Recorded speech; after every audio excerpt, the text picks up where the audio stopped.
So I'd love to hear more, since the agenda is really around linear TV programmatic buying. How are you guys retooling? What's your starting point? What's the point of entry, and then what's the point of arrival for the change within the organization? Sure. We actually have a couple of different initiatives going on in this space that are all leading us to the outcome that we're shooting for. The first one is the programmatic television practice that we've had for a while now, that Mike actually has been leading. And it has been growing pretty significantly over the last 18 months since we opened for business. And what we are especially pushing for right now is for our planning teams to reconsider cable television and think about how they can start to shift some of that rather large pool of money that's invested through some blunt rating metrics, and start to think about it from a target audience perspective, and think about taking even a small piece of that and adjusting it into programmatic television. And we're especially pushing that agenda as we go into the upfronts. Okay. I think another key piece is the consortium, again, that Magna has, that has some of the most progressive television companies engaged in that. Some of the best TV programs are engaged in the consortium. And what we're working on with them is to show them how, if you can take better data, you can actually start to value their inventory in a very different way. So the fears of programmatic being a race to the bottom start to go away when they see how this much better data stack starts to look at our clients' target audiences and the programming that they're actually most interested in. And some of the interesting stuff that we see is some of the programming that is incredibly expensive and hard to make profitable for the networks may not even be required, and some of the stuff that they think is just kind of stuff I gotta sell carries a lot of value with very important target audiences with our clients. So the whole value exchange and the discussion is shifting in a very significant way, and that's helping to push better inventory into our private marketplaces. Yeah. Micah, how does that translate into operations and workflow? If you look at how do you bring, you know, the skill set of you have a limited talent pool of individuals, right? And now you're expanding that into a legacy TV buying construct. How do you deal with that operationally? Yeah. So as we've staffed up, as Christy mentioned, it's a separate team. So we have what we call our advanced TV team that sits within our programmatic buying group. And what we've recruited for from a talent standpoint for that group is what I like to call the enlightened TV buyer. It's someone who has a deep-rooted history in television, but has a digital sensibility. So people who have had experience working with their trading desk or with their programmatic buying group, have had experience applying data sets in different ways to value what they want to be able to buy. Because at the end of the day, what we're trying to do is sort of unbundle and unpackage a lot of the things that we've been forced to buy as an industry for so long, and change that valuation paradigm so that this isn't to say we want to spend less from a CPM standpoint on certain units that we may want to buy, but we don't want to have to buy all the other stuff that goes along with it. So it's kind of convincing the sell side that take a yield optimization approach to how you manage your inventory, similar to what we've done in digital for the last few years. We're happy to buy all the things that you traditionally have packaged with the high impact units, potentially at even a higher cost per, as long as we don't have to buy them all together. So that we understand, based on the data we're looking at, these 19 units may be really great against this particular audience, but I don't need the premiere in some show that you're forcing me to buy at a high CPM. So I think it's changing how we apply that data. It's having the right people to look at it that way, and then applying that data into different inventory types.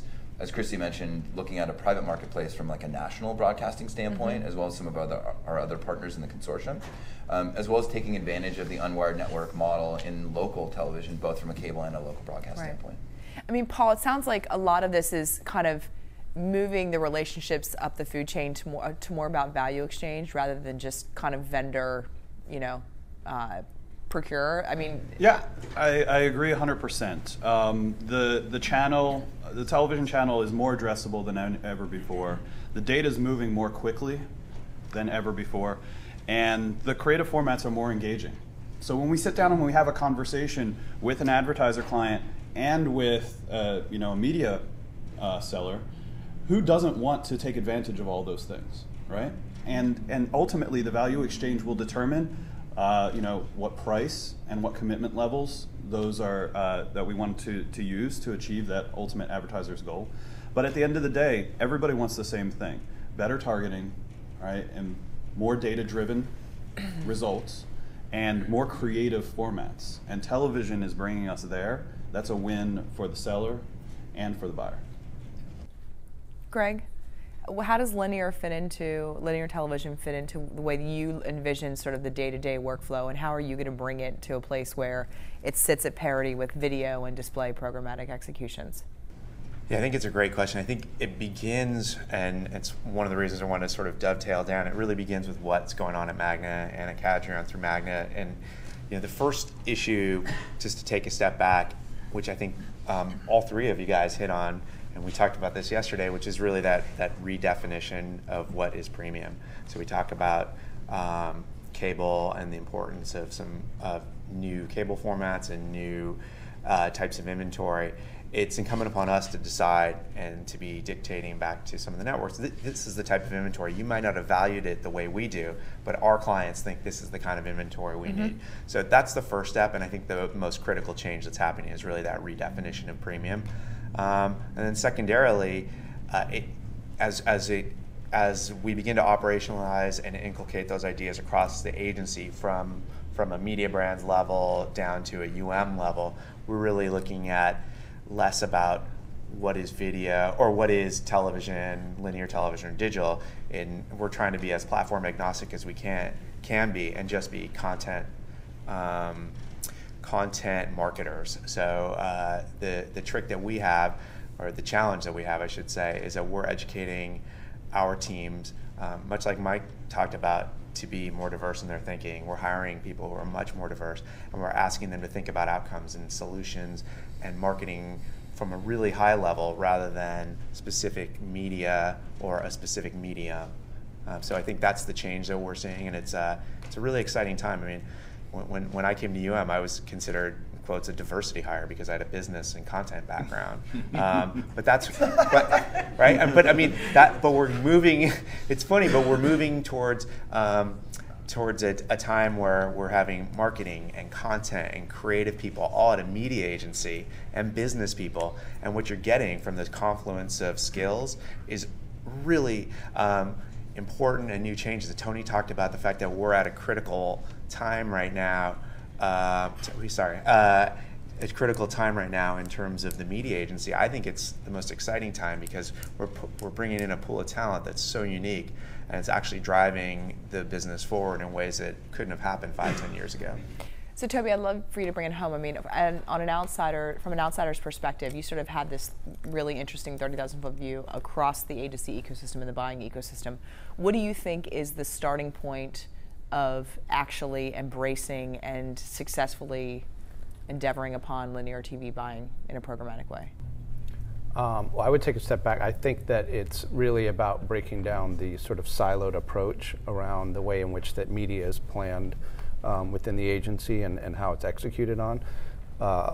We have seen over the last 12, 18 months there to be a real shift in that thinking. I think that was step one. Step two is and I would say almost all of the major holding companies now are starting to understand that data can be a really powerful way in which that they can apply it to television. So the notion of programmatic, the way we think about it in digital, may not map 100% to television just because the mechanics aren't there. But the notion of using data and starting to move in and out of inventory in a more near time is starting to happen, and I think that the agencies are waking up to the power of that. The final thing I would say is that it's also being driven a lot by clients who sit on mountains of data, and if you think about Procter & Gamble, they have been at the forefront of figuring out how to leverage their first-party data, and they push hard on their agencies to figure out how to leverage that data in lots of different media channels. So there's pressure happening in lots of different places, and I think the agencies are now all starting to move down that path, some faster than others. Great. Yeah. Thanks, everyone. Thank you.